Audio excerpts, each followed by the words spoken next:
खबर अमेरिका के north Carolina से है, जहां एक निजी बिजनेस जेट के भीषण हादसे ने पूरे इलाके को झकझोर कर रख दिया है और इस दुर्घटना में मशहूर रेसर समेत एक ही परिवार के सभी सदस्यों की जान चली गई।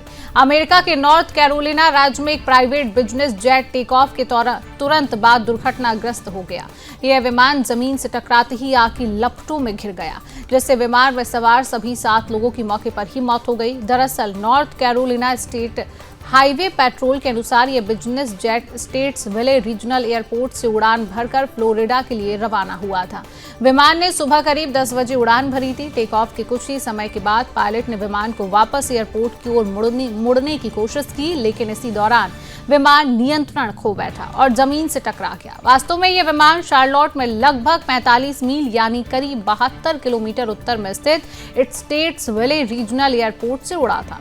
जमीन से टकराने के बाद विमान में जोरदार आग लग गई, जिससे किसी को बचने का मौका नहीं मिल सका।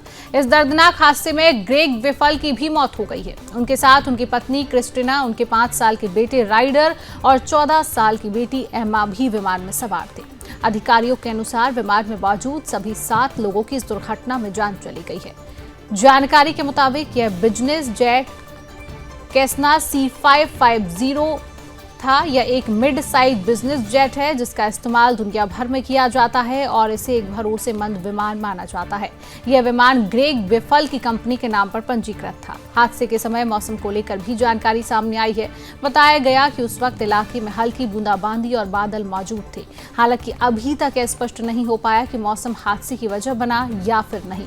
फिलहाल दुर्घटना के कारणों को लेकर स्थिति साफ नहीं है। संबंधित एजेंसियां इस भीषण विमान हादसे की जांच में लगातार जुटी हुई है और यह पता लगाने की कोशिश की जा रही है कि टेक ऑफ के तुरंत बाद विमान में तकनीकी खराबी आई या कोई अन्य कारण इस दुर्घटना के पीछे रहा।